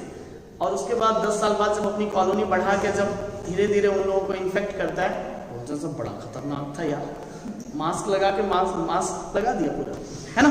तो इस तरीके से थोड़ा ध्यान से सुनो। प्लांट्स के अंदर क्या समझना है हमें, मैं ये बोल रहा हूं बेटा, अगर आपने इतना दिया तो ये मैक्सिमम है। ये ए क्या रिप्रेजेंट कर रहा है, ए हमें क्रिटिकल कॉन्सेंट्रेशन रिप्रेजेंट कर रहा है। ये पॉइंट हमें क्या रिप्रेजेंट कर रहा है बाबू, क्रिटिकल कॉन्सेंट्रेशन। अच्छा, ए और बी की बीच की जो मैं बात बोल रहा हूं ये ऑप्टिमम है। ये क्या है, ऑप्टिमम। थोड़ी सी तो बातें चलती हैं। तो ए और बी पॉइंट हमें क्या इंडिकेट कर रहा है, इसके बीच का जो लाइन इंडिकेट कर रहा है वो ऑप्टिमम कंडीशन है। ऑप्टिमम का मतलब उतना चलेगा, कोई दिक्कत नहीं है। लेकिन अगर मैं बी से ज्यादा कॉन्सेंट्रेशन बढ़ाता हूं, अगर मैंने ये मिनरल कॉन्सेंट्रेशन बढ़ा दिया, तो सी हमें क्या बोल रहा है, टॉक्सिसिटी। सी हमें क्या बोल रहा है बेटा, टॉक्सिसिटी। तो टॉक्सिसिटी के कारण डेफिशिएंसी सिम्टम्स नहीं आएंगे, टॉक्सिसिटी के कारण दूसरे मिनरल्स अफेक्ट होते हैं। तो एक साथ बंच, हम बोलते हैं ना सिम्टम्स, आपको बुखार होगा सही हो सकता है, लेकिन आपको सिंड्रोम हो जाए तो जल्दी सही नहीं हो सकता है। सिंड्रोम क्या है, मास ऑफ डिजीज, अलग अलग टाइप्स के डिजीज सिंड्रोम्स में होते हैं। और डिजीज क्या है, एक सिंगल यूनिट है। आपको बुखार होगा, चाहे कोई बीमारी हो गई, तो वो क्या है, वो आपकी डिजीज है। बीमारियां ओवर टाइम या लेट टाइम के लिए नहीं होती हैं, ज्यादा टाइम के लिए नहीं होती हैं, कम टाइम के लिए होती हैं, शॉर्ट टाइम पीरियड के लिए होता है। डिसऑर्डर बेटा लॉन्ग टाइम पीरियड के लिए हो गया। मान लो कोई करण जौहर जैसा हो गया, है ना, XXY वाला कंडीशन।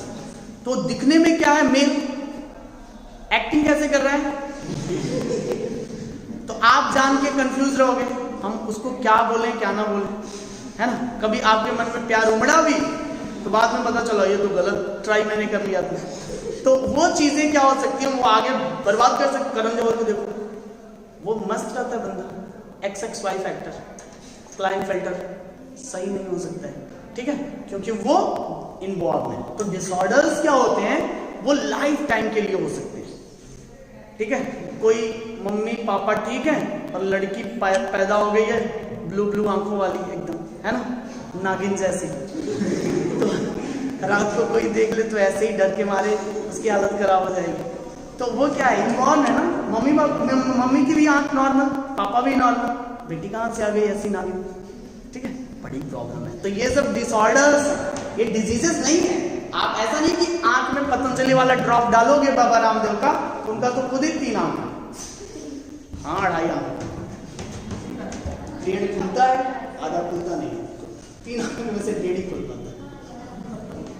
नहीं देखो बाबा राम, अरे देखो इतना बढ़िया पेट्रोल डीजल के भाषण दे रहे थे। तुमको 35 रुपये वाला पेट्रोल वाला प्रधानमंत्री चाहिए कि 70 वाला? और आज का है, अरे क्या हो गया, देश की जनता देश को पैसा दे रही है। अरे कुछ भी बोलना रहता है, कुछ पॉइंट, लॉजिकल पॉइंट तो बोला करो। देश की जनता इतनी, जो गरीब जनता उसको तो ऑप्शन नहीं कर पा रहे, काला धन आएगा, काला धन आएगा। इसी चक्कर में हम 2 बार मोदी जी को वोट दे दिए। हमको क्या था, 15 लाख आएगा, विश्वास था ना भाई, सबको विश्वास है। जितने लोग वोट दिए थे वो मान के चल रहे थे, क्योंकि मोदी जी बोले थे काला धन वापस आएगा, सबके खाते में 15 लाख रुपए जाएंगे। हमसे पिछले साल कोई बोला कि इस बार भी देंगे, हम इस बार भी दे देते हैं, हो सकता है आ ही जाए, क्या दिक्कत है। उस चक्कर में हमने तो ये भी सोच लिया था कि जब तक मेरे अकाउंट में 15 लाख रुपए नहीं आएंगे तब तक मैं प्रधानमंत्री मोदी जी को एक बार अगर आ जाए तो हम हटा के राहुल गांधी जी को वोट देते, लेकिन आए नहीं। तो ये चीजें है ना। तो अब समझो, तो ये क्या है, डेफिशिएंसी सिम्टम्स है, ये क्या है, क्रिटिकल कंसंट्रेशन है, ये ऑप्टिमम है, और ये क्या है, टॉक्सिसिटी है। तीनों में रिलेशनशिप समझ में आ गया? अभी डिटेल भी पढ़ना है इसका, लेकिन अभी के लिए तो कुछ तो समझ में आ गया होगा। क्रिटिकल कंसंट्रेशन वह पॉइंट जहां जो रिक्वायरमेंट है प्लांट्स के लिए, नॉर्मल ग्रोथ एंड डेवलपमेंट के लिए, ठीक। इससे कम डेफिशिएंसी सिम्टम्स, इससे ज्यादा टॉक्सिसिटी। ठीक, बोलो हाँ। बात समझ में आई? इसको बनाइए फटाफट। सर वहाँ ग्रोथ भी लगी, ग्रोथ रेट, हाँ ग्रोथ रेट भी लिख लो, ग्रोथ भी लिख लो, अलग अलग टाइप के हम लोग लिख सकते हैं, कुछ भी लिख सकते हो। मतलब प्लांट्स के अंदर जो भी चेंजेस हो रहे हैं आप लिखते हो। ग्रोथ रेट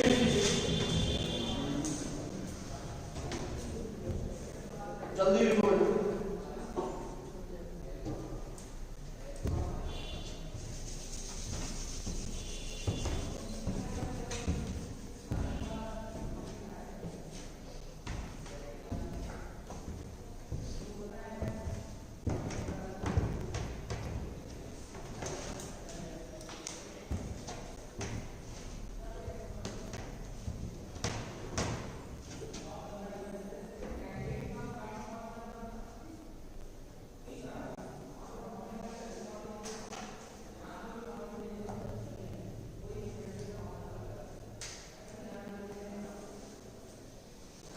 कितने लोग इसमें से नॉन स्कोरिंग वाले हैं? सब नॉन स्कोरिंग वाले, सब नॉन स्कोरिंग वाले माधव पब्लिक स्कूल। सर अब जितना पढ़ा है सारा आएगा ना?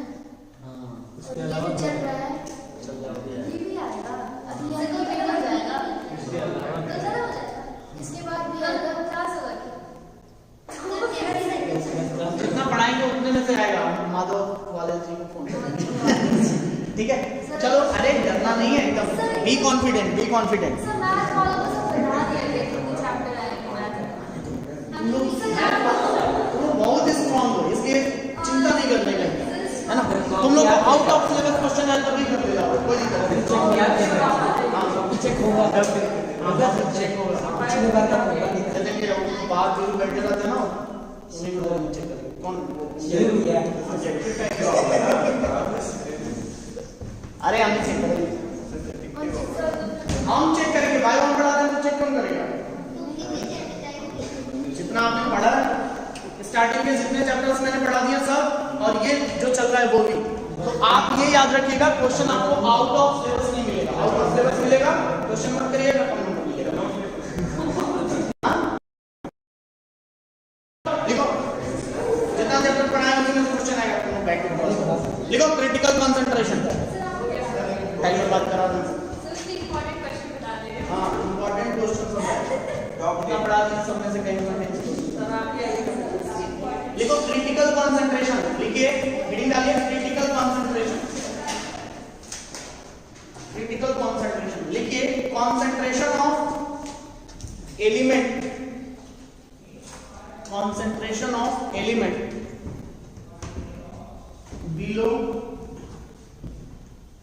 below which plant growth is retarded, below which plant growth is retarded. retarded, full stop. The element is said to be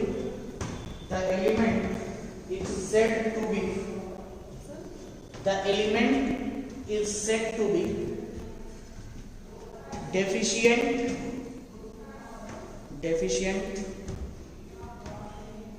So if it is present below critical concentration,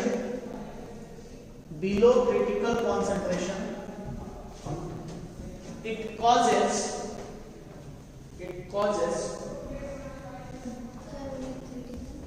critical concentration, it causes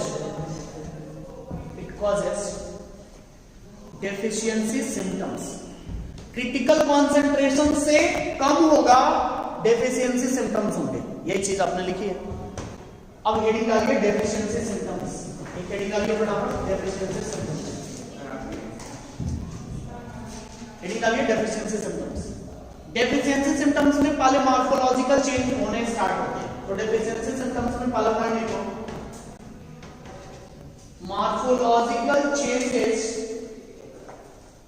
morphological changes in plants due to absence of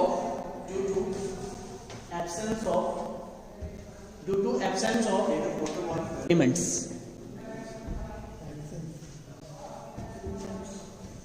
Due to absence of essential elements. Next one लिखिए, deficiency symptoms are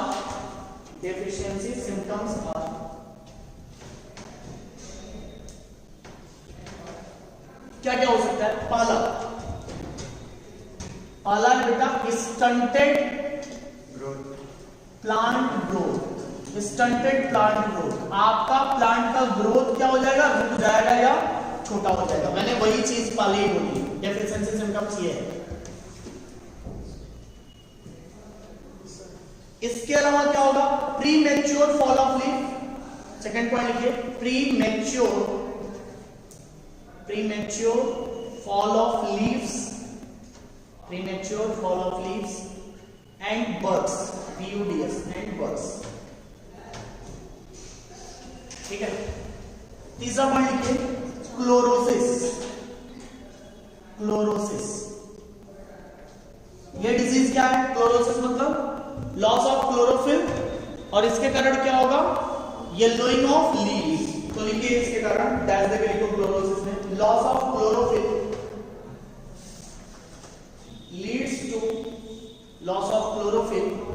leads to yellowing of leaves.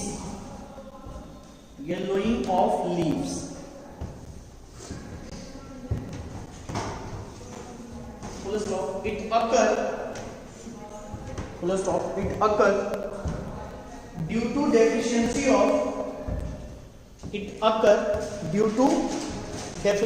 of किसके deficiency से होता है? ध्यान से सुनिएगा, ध्यान से सुनना, कुछ भी भूलेगा नहीं, एकदम इजी है ना। सुनो, क्लोरोसिस किसके कारण हो सकता है? किसके डेफिशिएंसी से, है ना।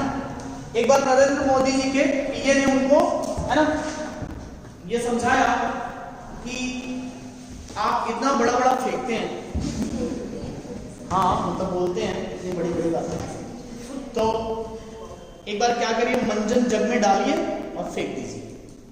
बात फेंकने से अच्छा मंजन है ना। तो ये नहीं बैठा, चलो छोड़ो, बस हमको इससे मतलब है, जो मैं लिख रहा हूं उससे मतलब है। सुनो,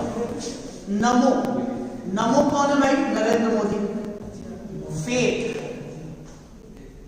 मंजन मग से, नमो फेक मंजन मग से। बिल्कुल आपको कुछ एक्स्ट्रा पढ़ना ही नहीं। नमो फेक मंजन मग से, ये ऐसे एलिमेंट्स हैं जिनके कारण क्लोरोसिस होता है। आपको विश्वास ना हो, एनसीईआरटी खोल तो nitrogen, molybdenum, iron, potassium, manganese, zinc, magnesium and sulphur, ये अगर कम होगा, इनका अगर डेफिशिएंसी होगी तो सिम्टम्स क्लोरोसिस होगी। फटाफट नोट करो। सर एक बार निमोनिक बोल दीजिए। नमो फेक मंजन मग से, नमो फेक मंजन मग से।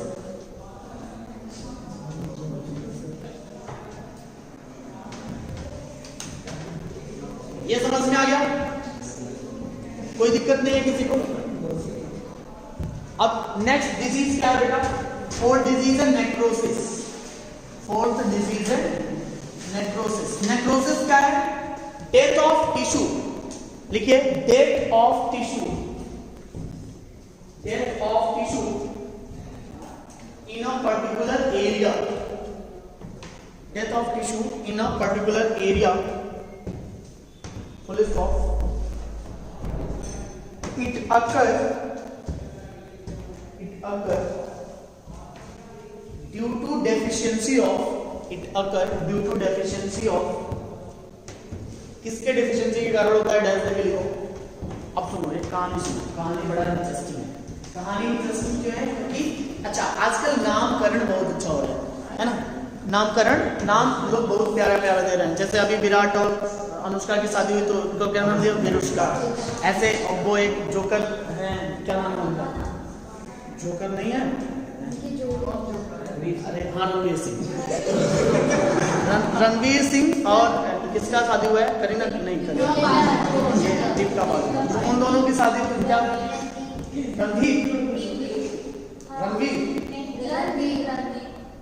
चलो छोड़ो, हमको उससे मतलब नहीं है ना? कोई भी तो नामकरण का प्रचलन बहुत चला हुआ है, नाम को चेंज कर देने का, है ना?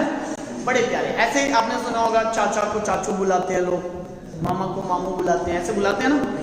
मामा को मामू बुलाते हैं, चाचा को चाचू बुलाते हैं। तो एक बंदा है बुढ़ा सा, उसको छोटे छोटे बच्चे हैं वो काकू बुलाते हैं। क्या बुलाते हैं? काकू। तो एक शहर में या एक गांव में एक काकू है जिनको मैगी बड़ा पसंद है। ध्यान से सुनिए, जिनको क्या बड़ा पसंद है? मैगी बड़ा पसंद है। तो मैगी पसंद है काकू, और वो मैगी के लिए बंदा कुछ भी कर सकता है। तो हुआ क्या, एक दिन जब आए, है ना, तो काकू ने काकी से मैगी मांगी। काकी ने मना कर दिया देने से, हट, और मैगी खाता रहता बुढ़वा, ठीक। ऐसा उन्होंने बोला, काकू को गुस्सा आ गया। काकू किल्ड काकी। तो काकू ने किल कर दिया किसको? काकी को। किसके लिए? मैगी के लिए। बस कहानी खत्म। हम लिखते ना काकू, देखो, काकू किल्ड काकी फॉर मैगी, ठीक है।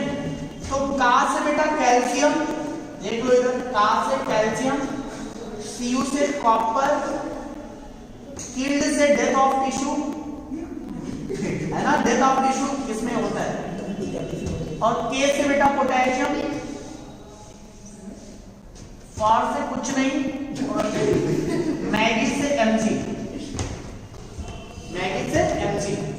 तो काकू किल्ड काकी फॉर मैगी। और चल रहा बुरा है मैगी के लिए एग्जाम्पल है।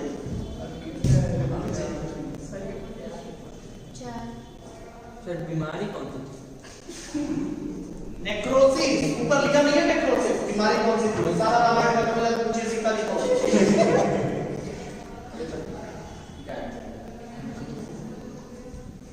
चलो हो गया ये, जल्दी।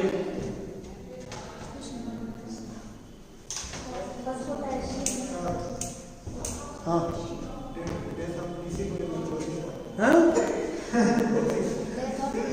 Death of tissue necrosis.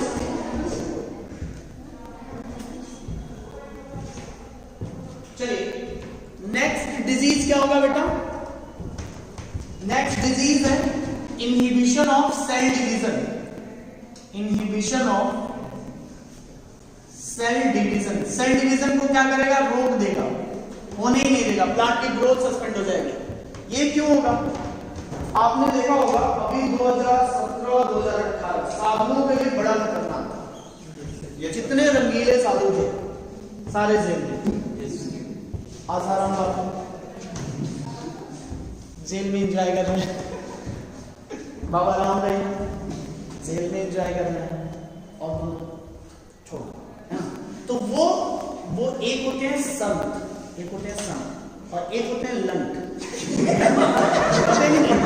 तो हम अगर उसको डिफाइन करना चाहें तो वो संत की कैटेगरी में नहीं आते हैं, है ना। गांव में बोला जाता है बड़े बदमाश टाइप के हो भाई, तो उन्हीं को ये नाम दिया जाता है। तो वो संत नहीं है, संत तो बड़े सीधे साधे होते हैं, बहुत अच्छे नेचर के होते हैं, है ना। आप संत को देखेंगे, संत बिल्कुल सादा जीवन कुछ विचार वाला, ये तो नचनिया नचा देते हैं, ठीक है। तो ये संत नहीं है। तो हम लोग क्या बोलते हैं, जो सच्चे साधु होते हैं, जो सच्चे साधु होते हैं, अगर उनसे कभी आप उनके पैर वगैरह छुओ तो बड़े प्यार से आशीर्वाद देंगे और उनके आशीर्वाद लगते हैं। सच्चे साधु के आशीर्वाद क्या होते हैं बेटा, लगते हैं। तो साधु को इंग्लिश में क्या बोला जाता है, मॉन्क। चलो ठीक है, भिक्षु साधु। तो मॉन्क्स है ना, मॉन्क्स हमारा क्या है बेटा, इनहिबिशन ऑफ सेल डिवीजन, कुछ भी अलग है नहीं, मॉन्क्स ही याद करते हैं आप। मॉलिब्डेनम, नाइट्रोजन, पोटेशियम, सल्फर, याद हो गया मॉन्क्स, मंकी मतलब। तो मॉन्क का मतलब क्या, साधु, संत, हाँ हो गया ना। Inhibition of cell division due to deficiency of, it occur due to deficiency of molybdenum, nitrogen, potassium and sulfur.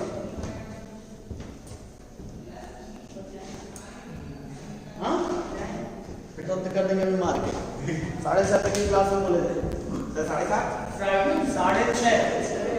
Class day और सैटरडे को प्रिपेयर हो करके मैंने बोला था आपको 2 ही दिन यार हम लोग तुम्हारे लिए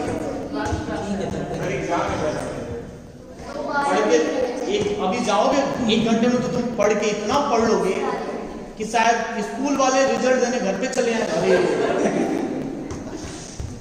रात भर टाइम है, रात भर में नहीं पढ़ पाएंगे तो अभी 1 आधे घंटे बाद चालू पढ़ लेंगे। सुनो अब सुनो, inhibition of cell division 6 condition लिखिएगा। Delayed in flowering, delayed in flowering, flowering में डिले करा देते हैं कुछ ऐसे हैं, ठीक है।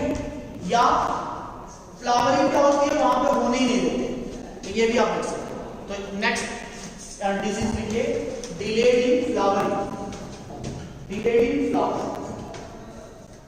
डिलेड इन फ्लावरिंग किसके कारण हो सकता है, लेट या डिलेड इन फ्लावरिंग किसके कारण हो सकता है। सीधी सी बात समझिएगा, यहां पे लेट फ्लावरिंग होने का मतलब यह है कि मैच्योरिटी पीरियड लेट से आना है। तो लिखो it occur due to deficiency of, due to deficiency of dash देके लिखिए, श्री नरेंद्र मोदी, मोदी से फेमस है श्री नरेंद्र मोदी, श्री लिखना है, श्री से सल्फर फुल इज्जत देनी है, ठीक है।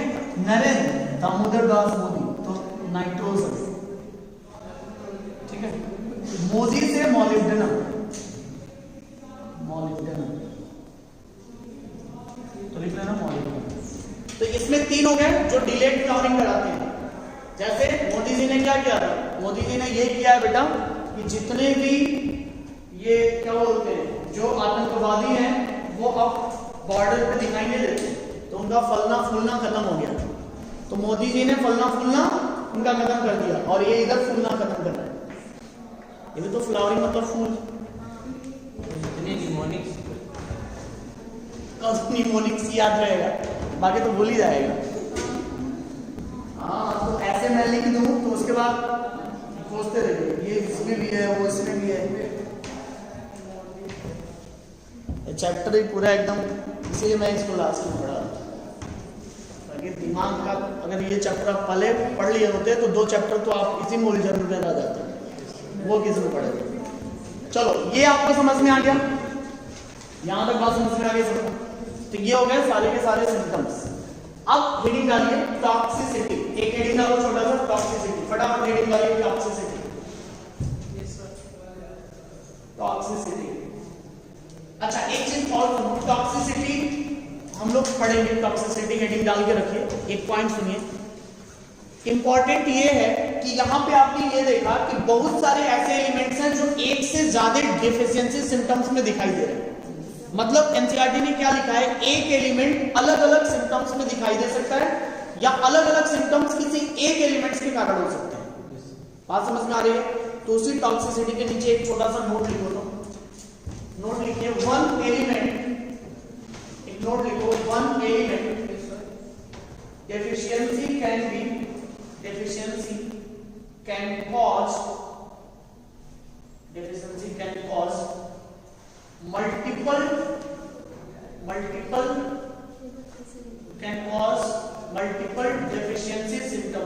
can cause multiple deficiency symptoms, इसी में एक पॉइंट और ऐड कर लो,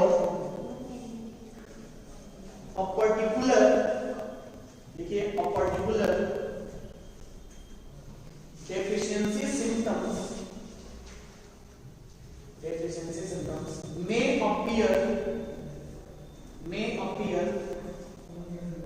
may appear due to deficiency of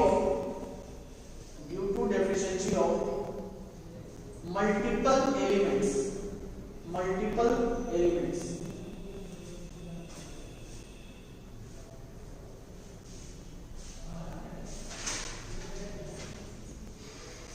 ठीक है, अभी टॉक्सिसिटी को वहीं कराने दो। एक चीज और समझिए, डेफिशिएंसी सिम्टम्स दो चीजों पे डिपेंड करती है, एक मोबिलाइज कंडीशन और एक इमोबिलाइज कंडीशन। मोबिलाइज कंडीशन का मतलब होता है जब कोई डिजीज ट्रांसपोर्ट होती है या मोबिलाइज होती है एक ऑर्गन से दूसरे ऑर्गन में, तो उसको हम लोग मोबिलाइज सिम्टम्स बोलते हैं। और वे डिजीज जो कभी एक ऑर्गन से दूसरे ऑर्गन में ट्रांसपोर्ट नहीं हो सकते हैं, उनको मैं इमोबिलाइज सिम्टम्स बोलता हूं। तो सिम्टम्स जरूरी नहीं है कि अचानक से है, वो ये भी हो सकता है कि वो दो अलग अलग फैक्टर्स पे डिपेंड कर सकते हैं। हो सकता है मोबिलाइज एलिमेंट्स के कारण, हो सकता है इमोबिलाइज। तो कंडीशन क्वेश्चन क्या बोलता है कि प्लांट्स में ऐसे कौन से एलिमेंट्स हैं जो मोबाइल एलिमेंट्स हैं और कौन से ऐसे एलिमेंट्स हैं जो इमोबाइल एलिमेंट्स हैं। तो हेडिंग डालिए छोटा सा, डेफिशिएंसी सिम्टम्स ऑफ, लिखो जल्दी लिखो, बात करो, लिखो deficiency symptoms also depend upon, heading डालिए, deficiency symptoms also depend upon, लिखो अभी बतलाओगे फिर पूछोगे मुझसे। Deficiency symptoms also depend upon some other factors. Deficiency symptoms also depend upon some other factors. कौन से फैक्टर्स हैं भैया, थोड़ा ध्यान से देखो। मैंने बोला ना कि डेफिशिएंसी सिम्टम्स जरूरी नहीं है कि कब यूज होगा कभी होगा, हो सकता है प्लांट्स के लीफ में या प्लांट्स के किसी ऑर्गन में वो डिजीज हो सकता है। Deficiency symptoms is depend upon two factors. पहला मोबिलाइज एलिमेंट्स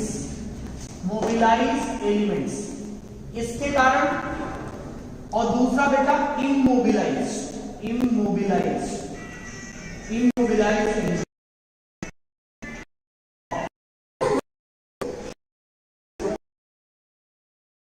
एलिमेंट्स में अगर हम बात करें, किसका था वैसे, बहुत तुम्हारा दिल टूटा है बच्चा, इसलिए काफी तंदुरुस्त हो गया।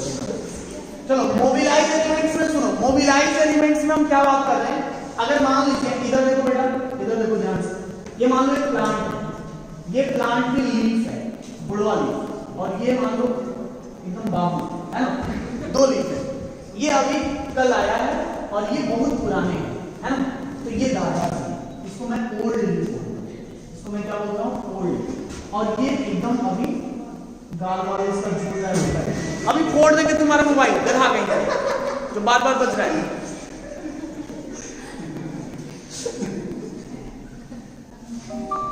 तुम्हारा फाइव वाला गाना अभी सुनो। तो ये प्लांट की लीफ, ये ओल्डर लीफ और ये यंगर लीफ। यहां पे दो चीजें होती हैं, एक उसके इंटरनल कंपोजिशन में प्रेजेंट होगा, एक उसके एक्सटर्नल कंपोजिशन में प्रेजेंट होगा। तो जो एक्सटर्नल कंपोजिशन में प्रेजेंट है मान लीजिए यहाँ पे कोई एलिमेंट है जो एक्सटर्नली प्रेजेंट है, मान लो ऐसे मैंने लिख दिया नाइट्रोजन, नाइट्रोजन की डेफिशिएंसी हो गई और वो सिम्टम्स यहाँ पे आ गए। ध्यान से सुनना, नाइट्रोजन की डेफिशिएंसी के कारण इस ओल्ड लीफ में कोई सिम्टम आ गया, कोई बीमारी हो गई, तो ये क्या करेगा, अब तो ये वैसे ही बुढ़ा हो चुका है, इसकी एजिंग हो जाएगी, गिर जाएगा ये, तो गिरने से पहले अपना जो नाइट्रोजन है वो धीरे से दे देगा इनको, ले लो बाबू, चला गया उनके पास। तो ये हो गया मोबिलाइज एलिमेंट्स, जो यंग ओल्डर टू यंगर क्या हो सकते हैं, ट्रांसपोर्ट हो सकते हैं।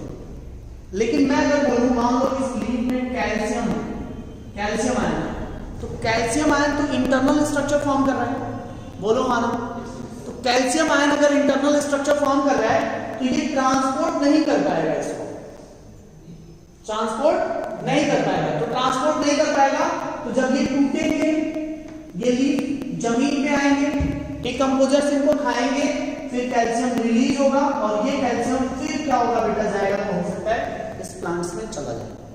तो मैं आपसे एक क्वेश्चन पूछता हूँ, ध्यान से सोच के बोलना, ध्यान से सोच के बोलना। मोबिलाइज एलिमेंट्स में डेफिशिएंसी सिम्टम्स पहले किस लीफ में होगा, ओल्डर या यंगर?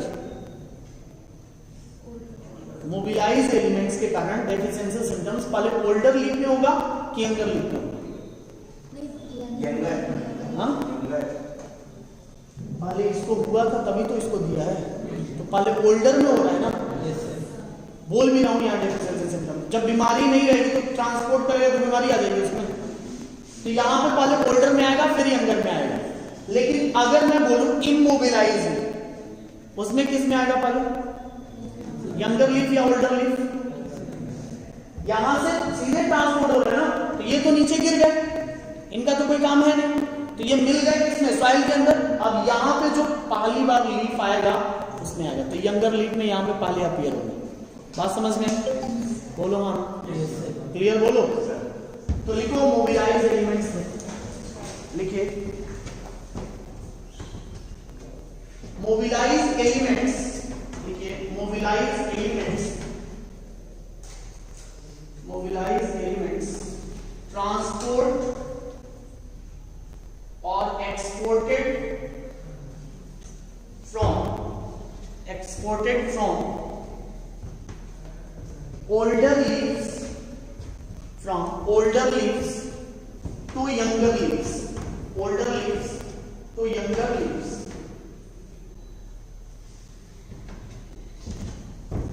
एग्जांपल लिखिए NPK MgS, nitrogen, phosphorus, potassium, magnesium, sulphur, ये मोबिलाइज है, लिख लीजिए।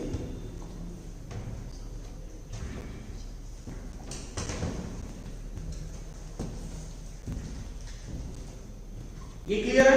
अभी इसके क्वेश्चन आएगा बाद में, नेक्स्ट टर्म पे जो पढ़ेंगे तो उसमें क्वेश्चन करना है, तो इसमें लिखो एक पॉइंट ऐड करो, डेफिशिएंसी सिम्टम्स। मुंह बना के क्यों बैठी हो, ऐसे लग रहा है कोई तुम्हारा बैठा है, लिखो डेफिशिएंसी सिम्टम्स, हाँ मोबिलाइज में लिखो deficiency symptoms first appear in older leaf and then in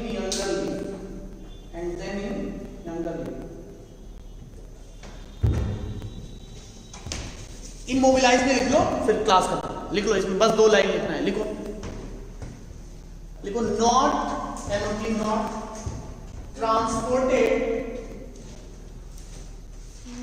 not transported out of mature organ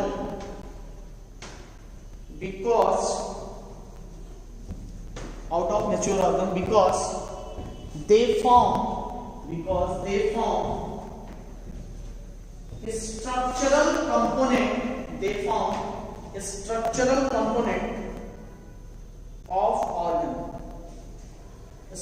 component of organ। Example क्या होगा, कैल्शियम, तो एग्जाम्पल लिख लीजिए कैल्शियम, केवल कैल्शियम है। एक लाइन और लिख लो, डेफिशिएंसी सिम्टम्स भी तो लिख लो, अब उसी के साथ नेक्स्ट चैप्टर पे टॉक्सिसिटी पढ़ा जाएगा। हम लोग बहुत अच्छे हो, लिखो हाँ नेक्स्ट लिखो डेफिशिएंसी सिम्टम्स deficiency symptoms. हाँ इसे मेरे को deficiency symptoms. First appearing younger leaves. एक टॉपिक और डील किया नो सर तो मिलते हैं